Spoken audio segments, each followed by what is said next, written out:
Ubuntu n'amahoro biva ku mwami Imana data twese mwiza bikomeze bane namwe bakunzi ba Urukundo TV muhora bukwerekana mu natwe iteka ryose muri ibiganiro by'ijambo ry'Imana n'ibindi biganiro bijyanye n'iyobokamana bitambuka cyane kuri televiziyo y'Urukundo TV entre parenthèses amour de Dieu. Dushimana ngiye kuduhereza akanya ngo tubone iki imbere yayo, nakanya kumugisha, nakanya kadasanzwe, nakanya abantu benshi cyane bajye babura, ariko twamenye neza yuko umwanya wo gusenga ntabwo washobora kuba wabura aho waba uri hose. Wasenga uri kugenda, wasenga uri kuvuga, wasenga uri mu kazi, wasenga wiryamiye no mu rugo iwawe, ahantu hose wahasengera. Icy'ingenzi ni uko tugomba kugira imitima inyuzwe ijyanye n'ibyo Kristo aba ashaka, ko ijambo ry'Imana ritubwira ngo abasenga data bagomba kumusenga mu kuri no mu mwuka. Mukomeze cyane mugire imigisha cyane iva kuri data twese mwiza. Mureke tubane cyane muri akanya. Aba ari byiza cyane kuba watangira iri jambo ukaritangira neza ukaryumva kazi no kurisoza neza rwose, kuko biragufasha cyane, kuko iyo bifatiye hagati cyangwa ukaza gufata agace gato cyane, hari igihe rimwe na rimwe bikugora kuba wahita umenya icyo ushobora kuba wamenya ngo intego y'ijambo ni irihe, ijambo rigamije iki. Ariko iyo wafashe umwanya ukaryumva neza ukarirangiza, biragufasha cyane kuba wamenya cyane icyo umwami adushakaho. Rero iminsi turimo cyane ni iminsi igoranye kubera ibintu by'ubuzima abantu benshi babibereyemo, abantu batakibona umwanya wo guhita bajya mu nsengero bajya guterana.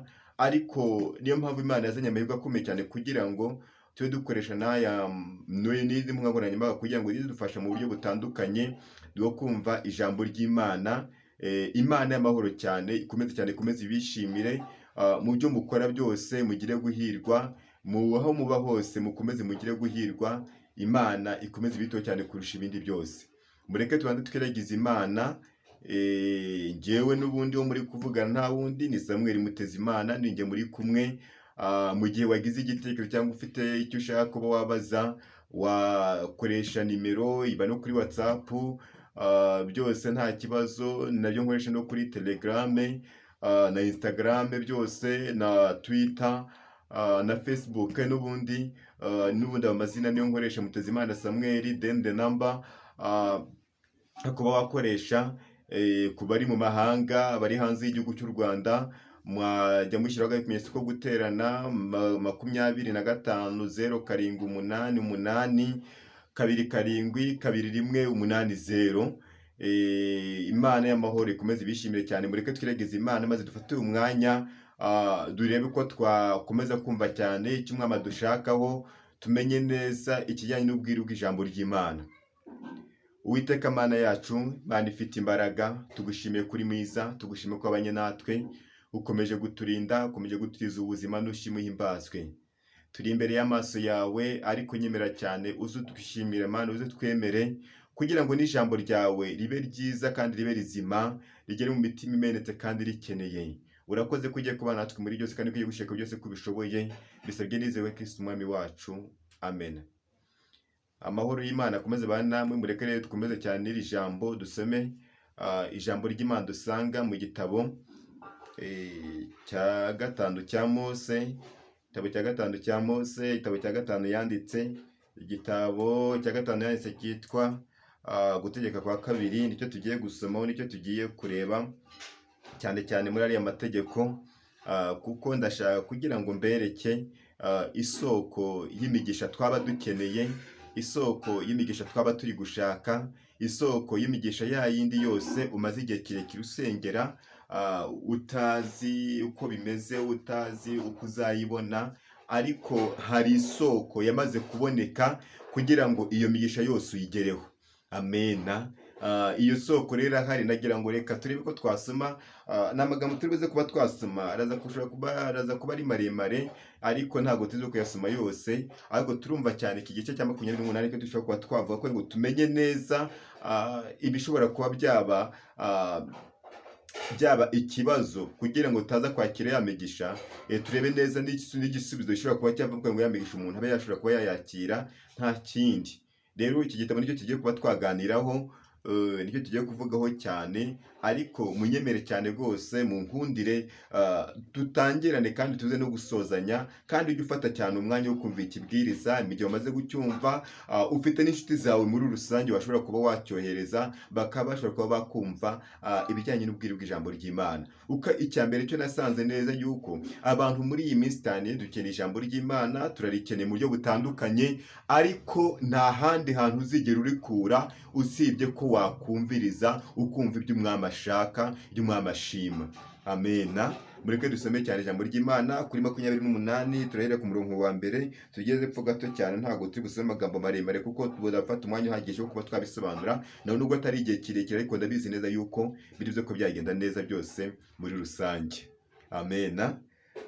Haravuga ngo nugira umwete wo kumvira Uwiteka Imana yawe no kwitondera amategeko yayo yose ngutegeka uyu munsi, Uwiteka Imana yawe izagusumbisha amahanga yose yo mu isi, kandi imigisha yose izakuzaho ikugereho niwumvira Uwiteka Imana yawe.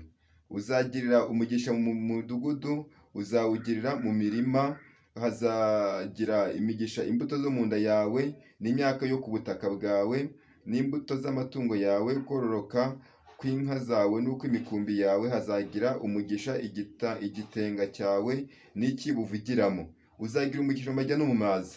Uwiteka azatuma ababisha bawe baguhagurukiye banesherezwa imbere yawe. Bazaca mu nzira imwe bagusanganiye, baguhunge baciye mu nzira ndwi. Uwiteka azateza umugisha kuba mu bigega byawe no mu byo ugerageza byose gukora byose, kandi azaguhera umugisha mu gihugu Uwiteka Imana yawe iguha. Reka tube dusubikiye aho ngaho. Turi ku kintu bita isoko y'umugisha twaba dukeneye iyi saha. Umugisha waba uri gushaka, hari ahantu uwo mugisha uherereye. Muri make ijambo ry'Imana ratubwira ngo nugira umwete wo kumvira Uwiteka Imana yawe, ni wo kwitondera amategeko yayo yose igutegeka uyu munsi, Uwiteka Imana yawe izaguha umugisha. Amena. Uwiteka Imana yawe izaguha umugisha w'uburyo bwose. Uzagira umugisha ahantu hose hashoboka. Muri make buri kimwe cyose hazabaho umugisha. Hano aravuga ngo Uwiteka Imana yawe izaguha umugisha kandi izagusumbisha amahanga yose. Urumva kugusumbisha amahanga yose ntabwo ari uko uzaba uri hejuru y'isi yose ngo uvuge ngo ningiye mukire wa mbere ku isi yose, ahubwo buriya umugisha wa mbere ukomeye abera tuba dufite ni wo kumenya Imana. Ni umugisha ukomeye cyane kuba wamenya Imana. Abantu benshi buriya impamvu tubona ibi byose ukaba ufite bimwe abantu benshi bita ngo ni imigisha, aho ushobora kuvuga ngo mfite amazu, mfite amamodoka, mfite indege, mfite amato, mfite ibintu runaka, ukumva yuko ari umugisha ukwiriye ufite, ariko ntabwo ari umugisha ukwiriye. Ahubwo umugisha ukomeye cyane kurusha ibindi byose ni wo kumenya Imana. Kuko icya mbere cyo maze kumenya Imana bigufasha kuba wamenya uko ushobora kubahagarara neza mu gihe, ukamenya neza igihe ngezemo kinyemera kuba nahagarara gute. Amena. Ni umugisha ukomeye cyane rero kuba wamenya Imana. Rero ijambo ry'Imana ratubwiye ngo nugira umwete wo kubaha Uwiteka Imana yawe, ni wo kwitondera amategeko yayo yose muri rusange.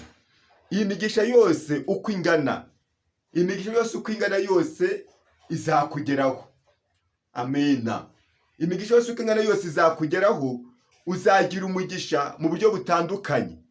Uzagira umugisha w'amajya no mu maza. Uzagira umugisha uri no mu gihugu. Uzagira umugisha Uwiteka azagusumbisha amahanga yose. Muri make isoko y'umugisha waba uri gushaka, isoko y'ibyo waba ukeneye, isoko ya bya bindi byose wavuga ngo uri gushaka, byose nta handi biherereye mu kumvira Imana. Iyo ufashe umwanya wo kumvira Imana, iyo ufashe umwanya wo kugendera mu kuri kw'ijambo ry'Imana, iyo ufashe umwanya wo kuba wakumvira cyane amateka y'Imana, uwo mugisha wose uraza ukaba wakugeraho, nta nicyo bitwaye. Ariko uzagira ikibazo gikomeye cyane nubura kumvira Uwiteka Imana yawe, nubura kugenda mu kuri kw'ijambo ryayo. Aho ngaho byo kuvuga ngo hari umugisha w'Imana uzakira, cyakora byo uzabona bya bindi byose byo mu isi, ariko nta mahoro na gato uzigera ubibonamo. Ariko iyo ufite umugisha w'Imana, umugisha w'Imana uguhesha n'amahoro, ukaguhesha kuba wakwakira neza, ukicara neza wumva uguwe neza nta n'ikibazo, kuko umugisha wicayemo ni umugisha w'Imana. Erega namenye neza yuko umugisha Uwiteka atanga ntabwo ugira inkurikizi, ntabwo ugira bya byo kuvuga ngo bagwaye kondisiyo runaka. Muzamenye neza yuko abantu b'isi hari ahantu bajya gushakisha ibintu by'ubutunzi, bashakisha mu buryo butandukanye, ariko uriya muntu ukuntu biba bimeze, iteka rimwe na rimwe hari igihe usanga afite kondisiyo, ugasanga rimwe na rimwe bamubwira ngo ntuzarye ibiryo runaka, ntuzabane neza n'umugore wawe, ntuzabane neza n'umugabo wawe. Ikindi dukeneye igitambo, kandi igitambo dukeneye duhereza umwana wawe w'imfura, cyangwa duhereza umuntu ukunda cyane. Ibyo byose bikaba byashoboka, ukababona bya bindi byose by'isi bishoboka, ariko aho ngaho hari umugisha ukomeye cyane udafite, kuko kuba watunga Kristo hagati muri wowe niyo mugisha ukomeye cyane. Ibyo wakora byose udatunze Kristo byose aba ari ubusa. Kristo ni byose, kumufite nta na kimwe ushobora kuba wakena. Yesu ni byose umufite yo ntacyo wabasha gukena. Yesu ni byose umufite ntacyo wabasha gukena. Wabujijwe kwiganyira, izere gusa ubuntu bwe, uzabona urukundo rwe yo ko arirwo rukubeshaho. Uzabona urukundo rwe yo ko arirwo rukubeshaho. Itinye we gucogora, ntahinduka aragukunda. Yesu ni byose umufite yo ntacyo wabasha gukena. Yesu ni byose umufite ntacyo wabasha gukena. Nuko ndafashijwe cyane, Imana ishimwe cyane. Nta yindi soko y'umugisha wabona uretse kubaha Imana. Kubaha Imana iyo bifatikanye no kugira umutima unyuze, byose bivamo inyungu ikomeye cyane. Amen. Icyambere cyo password y'ibya bindi byose uri gushaka. Password yo kugira ube wagera ku nsinzi uri gushaka. Kuba wavuga ngo nize amashuri menshi, ntacyo bivuze rwose, ntacyo bivuze. Ushobora no kwiga ariko n'ubundi ukazisanga n'ubundi wabuze n'akazi, byose bikarangira gutyo. Uko icyambere cyo tuzi abantu benshi cyane bafite za masters, bafite za doctor, bafite amashuri menshi cyane arenze, ariko abo ngabo bagiye bicara babuze uko bigenza, babuze icyerekezo. Ariko iyo ufashe umwanya ukavuga ngo ibyo nkora byose ngiye kwiga kubaha Imana, bigira umumaro mwinshi cyane ukomeye. Amen. Uwiteka Imana yawe izagusumbisha amahanga yose, kandi iyi migisha yose uko ingana yose uzayigeraho. Amena. Imigisha yose uko ingana yose uzayigeraho. Igikenewe nta kindi ni uko ugomba gufata umwanya ukaba wakumvira Uwiteka Imana yawe kurusha ibindi byose. Amena. Uzagira umugisha mu majya no mu maza, uzagira umugisha mu gitebo cyawe uvugiramo, uzagira umugisha ahantu hose. Ibintu byose uzakora, ndetse byose uzagerageza kuba wakora, byose biri mu bushake bw'Imana, byose bizakunda. Amen. Amena. Byose bizakunda, byose bizakunda. Icyambere cyo password irimo gusa nta yindi ni ukubaha Imana, ukagira umutima unyuze. Ni ukubaha Imana. Cyambere cyo kubaha Imana. Kubaha Imana, buriya abantu benshi tugenda twibeshye ngo ngiye ngo nubaha Imana. Ubaha Imana ubundi niki wasize? Kuba ngo wubaha Imana. Kubaha Imana icyo ni kimwe, no kugira iyo usigara cyo ni ikindi. Ariko icyambere cyo iyo wubaha Imana uko byambera kose, Yesu ni byose kumufite. Amen. Yesu ni byose kumufite. Waburara Uwiteka nta kibazo azakomeza kuba Uwiteka. Ibyo wakora byose ni ya Mana itagihindurwa n'iminsi n'ibihe, ni ya Mana ya yindi itajibura uko yatabara abantu bayo mu buryo butandukanye. Hari igihe wicara ukavuga ngo amazu tuzayishyura iki, ngo tuzarya iki, ngo tuzanywa iki, ngo tuzambara iki. Ariko ijambo rirambwira ngo Yesu ni byose kumufite, nta na kimwe wabasha kuba wakena uri kumwe na Kristo. Amena. Password ikomeye cyane icyo waba ukeneye iyi saha nta kindi biri mu kubaha Imana. Banza wubaha Imana cyane. Kuko icyambere cyane namenyeze yuko Satani nta kindi ashaka. Satani nta kindi kintu akeneye uretse kwiba no kwica no kurimbura. Amena.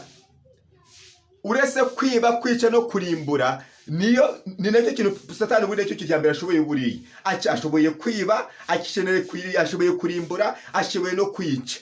Ariko iyo wubashye Imana ukagira umutima unyuze, ukagendera mu kuri kw'ijambo ry'Imana, Uwiteka aba mu ruhande rwawe iteka ryose. Niko bijya bigenda. Amena. Rero nta kindi kintu kirimo. Password irimo cyane ikomeye ni ukubaha Imana. Nukubaha Imana ukayoborwa nayo. Ubundi Imana uyubaha irakuyobora. Kuko ijambo ry'Imana yamubwira ngo abayoborwa bose n'umwuka wera nibo bana b'Imana. Anytime uzabayoborwa n'umwuka wera, ahubwo bizagaragara yuko ubaha n'Imana. Kuko icyambere cyo hari ibyo uzibuza kubera ubwami bw'Imana. Ntabwo uzabyibuza kubera ubushake bwawe, uko nawe n'ubundi uramuzifashe n'ubundi byakuryoherereka. Amena. Yesu ashimwe cyane.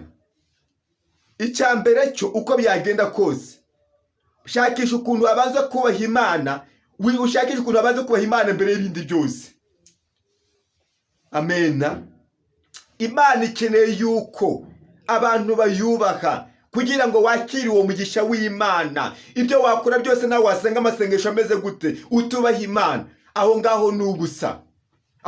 Nta kintu bivuze. Igifite agaciro nuko wakubaha Imana. Amen. Kandi nubaha Imana, ijambo ry'Imana ngo Uwiteka ngo azatatanya ababisha bawe, bazaza bagushakisha baciye mu nzira zingahe, ariko Uwiteka azabatatanya abatishe mu yindi nzira itandukanye. Icyambere cyo wowe banza ushakishe ukuntu abanza kuyubaha mbere y'ibindi byose, ugendere mu kuri kw'ijambo ry'Imana. Uvuze ngo njyewe kanaka mbisema guhora nkizwa, mbisema guhora nubaha Imana, mbisema kugenda mu kuri kw'ijambo ry'Imana. Nta kindi kintu gifite agaciro. Uvuze ngo njyewe kanaka naho ndiho naho napfa ngomba kuba nakubaha Uwiteka. Naho ndiho naho napfa nziko nkundwa n'Uwiteka. Yesu ambyo nkenye byose n'amahoro. Amena. Hari ibyiringiro abana b'Imana bafite bidasanzwe. Ntabwo bita ku by'isi ngo bavuge ngo ibintu runaka ngo byacitse, ngo ibintu byose ngo byahenze. Ariko isoko y'umugisha cyambere cyo ugomba kumenya nuko uyu mugisha ukeneye iyi saha, nuko ugomba kuboneka ari uko wabanje kubaha Imana. Icyambere cyo ugomba kugira umwete mu kuyubaka, mu byo uvuga byose, mu byo ukora byose, ukubaha Imana nta kindi. Password ni ukubaha Imana. Ukayubaha, waba uri mu ishuri, waba uri kwiga, ukubaha Imana. Icyambere cyo abantu benshi bazi ngo abanyeshuri n'abantu bakora ibyaha byinshi cyane bitandukanye, ariko siko kuri. Mu banyeshuri harimo abantu bakijijwe, mu bantu bari mu buzima busanzwe mu mashuri harimo abantu bakijijwe.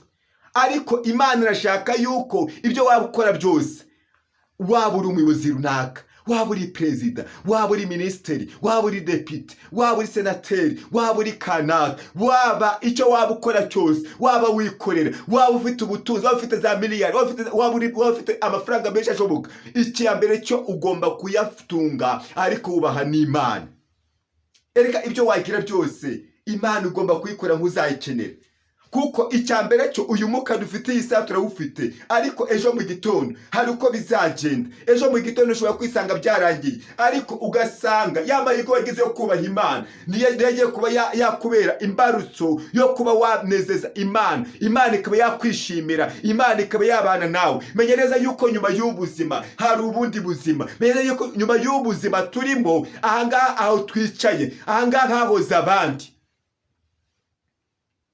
nta kazi na kamwe wavuga ngo uri gukora ari gashyashya n'abandi babuze babikora.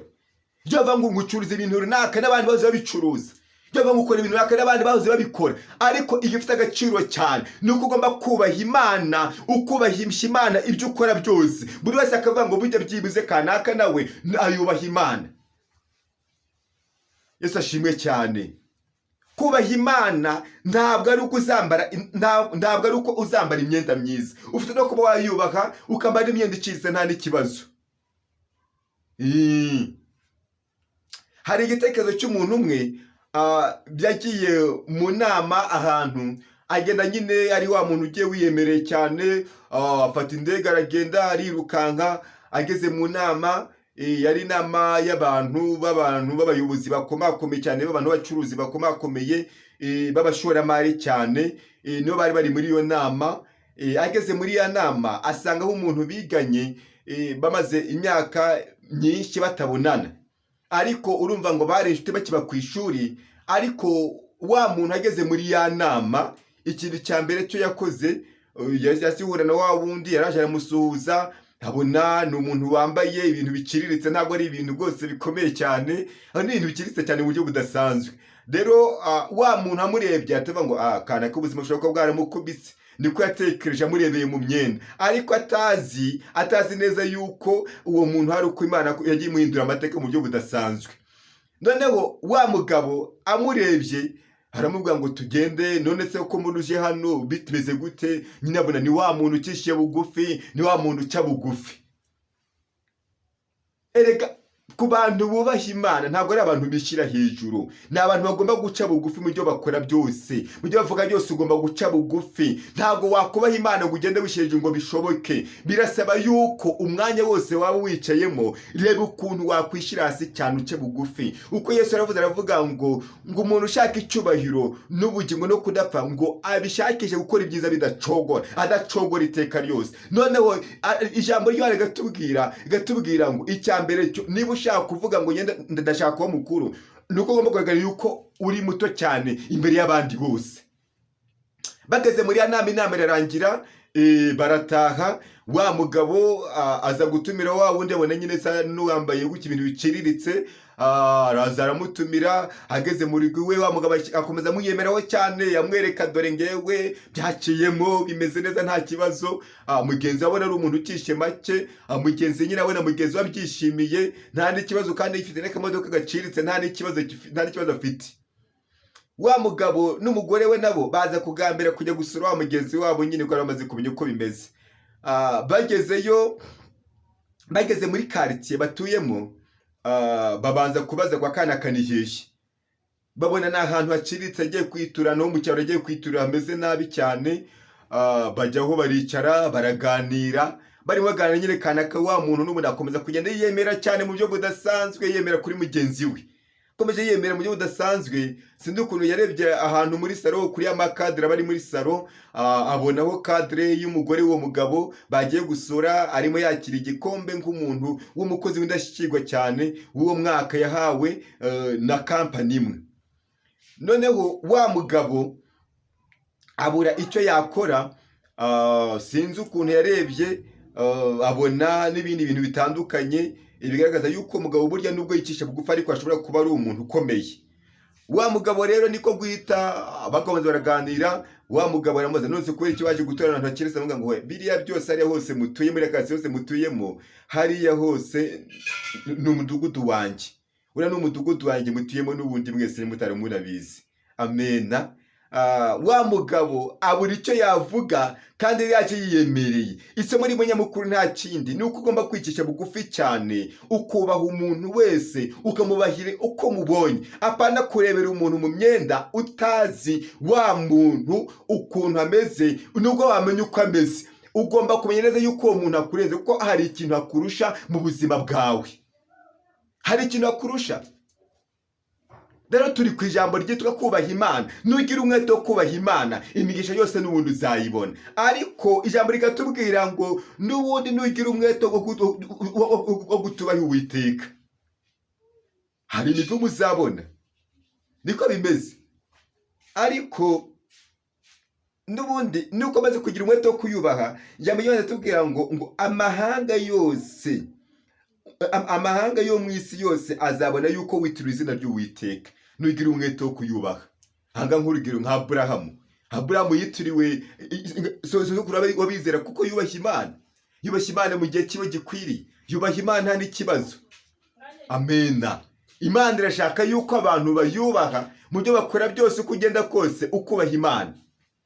Erega kubaha Uwiteka ntacyo bisaba, ntabwo ari ibintu bivuga ibintu byinshi cyane. Icyambere cyo nuko ugomba kwirinda cyane igisa nacyo. Niba ushaka uyu mugisha, banza wirinde icyaha, uyoborwe cyane ijambo ry'Imana, uyoborwe cyane ukuri kw'ijambo ry'Imana. Icyo uvuga byose ugendere cyane mu kuri kw'ijambo ry'Imana, nta kindi. Amena. Imana ikeneye yuko abantu bayubaha, uyoborwe cyane n'Umwuka Wera. Aho waba uri hose, aho waba wicaye hose, mu kazi kose waba wicayemo, uyoborwe cyane n'Umwuka Wera. Amena. Igihe n'iki ngo bafata umwanzuro ku buzima bwawe, uve mu bintu by'ikigare, uve mu bintu urimo ugendamo bidafite agaciro, ahubwo wige cyane kubaha Imana, wige cyane kuba wakubaha Imana, ugende cyane mu kuri kw'ijambo ry'Imana. Niwe uzabona wa mugisha wose ukeneye, niwe uzabona bya bintu byose uri gushaka muri rusange. Ariko anytime uzisanga utari kugenda mu kuri kw'ijambo ry'Imana, icyo cyo gushaka byose n'ubundi ntacyo bimaze. Uko icyambere cyo kuba wamenya Uwiteka niwo mugisha wa mbere ukomeye. Kuba wamenya Uwiteka gifite agaciro gakomeye cyane. Ariko wicaye gutyo, Uwiteka ntabwo akuzi, ugenda ubeshya abantu ngo Uwiteka muraziranye kandi ntabwo akuzi. Wabwiriza atanakuzi. Uko icyambere cyafite abantu baza n'ubundi baza kumutera ingunga atigeze nazisaba. Barahari rwose, abantu barahari. Dufite abantu benshi cyane bicaye mu mabiro ariko batubaha Imana. Dufite abantu benshi cyane bicaye mu kazi gatandukanye ariko batubaha Imana. Dufite abantu benshi cyane bari mu bintu bitandukanye ariko batubaha Imana. Ariko intego nyamukuru cyane nuko wakwiga cyane kubaha Imana kurusha ibindi byose. Amena. Banza wubahe Imana, banza ugende mu kuri kw'ijambo ry'Imana. Amena. Igihe n'iki ngo bafata umwanzuro, igihe n'iki ngo wongere ugire ukuntu wakongera guhindura ibitekerezo byawe, igihe n'iki ngo ugire ukundi kuntu wakongera kwifata bijyanye n'ukuri kw'ijambo ry'Imana. Amena. Hoya niwongere cyane, wongere wisuzume, ubanze wibaze cyane, imigendere yanjye yerekana ko nubaha Imana. Kuba ndi gusenga cyane igihe kirekire yerekana yuko nubaha Imana. Icyambere cyo uzasenga n'ubundi niwo tubaha Imana, uwo mugisha waba uri gushaka ntabwo uteze kuzawubona. Abenshi baje babakurikiye Kristo, baje kwishakira imigati, ariko wakagombye kubanza gushaka utanga ya migati. Niwo mugisha wa mbere ukomeye. Mugisha wa mbere ukomeye nuko amaze kubona wa wundi utanga ya migati, uko yamaze kumwakira ukamanza kumubona, ni ya migati n'ubundi tuyakira nta n'ikibazo. Amena. Niwongere wisuzume cyane, niwongere wibaza cyane, wibaze uko mbanye n'Imana bigaragaza yuko nyubaha by'ukuri. Amena. Igihe n'iki ngo bafata umwanzuro, igihe n'iki ngo bava mu bigari urimo kugenderamo, igihe n'iki ngo bamenye ukuri kw'ijambo ry'Imana, igihe n'iki kugira ngo Imana yongere ikwishimire, igihe n'iki kugira ngo wongere ube umuntu w'Imana. Uko icyambere cyo Kristo aravuga ngo data na bene data n'abashiki bange n'abakuru bange n'abarumuna bange n'aba ngaba bicaye hano bumva ijambo ry'Imana. Igihe cyose uzabafasha umwanya wo kuba kumva ijambo ry'Imana kandi ukarikomeza kandi ukagenda mu kuri kwari, aho ngaho uzabaye umuntu uri mu bushake bw'Imana. Amena. Niko bimeze, niko kuri kw'ijambo ry'Imana. Nimwongere cyane, nimwongere mwisuzume mu byo mukora byose, uko mugenda kose, nimwongere mwisuzume muri rusange. Mwongere mwisuzume cyane, wibaze cyane uko ndi kugaragara, bigaragara yuko nubaha Imana. Icyambere cyo niba ushaka uriya mugisha uvuga ngo ndi gucuruza, banza wubahe Imana. Mu bucuruzi bwawe ugiremo ikintu bita ukuri, ugiremo ikintu bita ukuri cyane, ubwiza abakiriya ukuri. Icyambere ibyo muza mugende mubeshya abakiriya n'ibintu bitandukanye, ariko Imana ashaka yuko uba ambasaderi w'Imana. Aho ngaho waba uri ku ishuri ukaba uri ambasaderi w'Imana, waba uri muri biro runaka ukaba ambasaderi w'Imana. Ntabwo ari ngombwa kuvuge ngo hari umuntu wajya kugusaba serivisi ngo mbere yo kuyimuhereza ngo baze muryamane. Muryamane iki? Muryamane ibiki? Icyambere wamuhaye serivisi ukamwera n'imbuto, ukamuganiriza neza. Hari abantu usanga bicaye mu mabiro ariko birirwa bavuga nabi cyane, bagira umutima mubi, ugasanga umuntu ahora nuki nabi, ahora avuga nabi iteka ryose, ukibaza uko byagenze. Ariko igihe niki kugira ngo ufate umwanzuro, urebe neza cyane, ubanze wibaze ibyo Imana idashaka nagiye nkora n'ibihe. Icya mbere, kubaha Imana ni uko ugomba kwibuza icyaha gisa nacyo. Amena.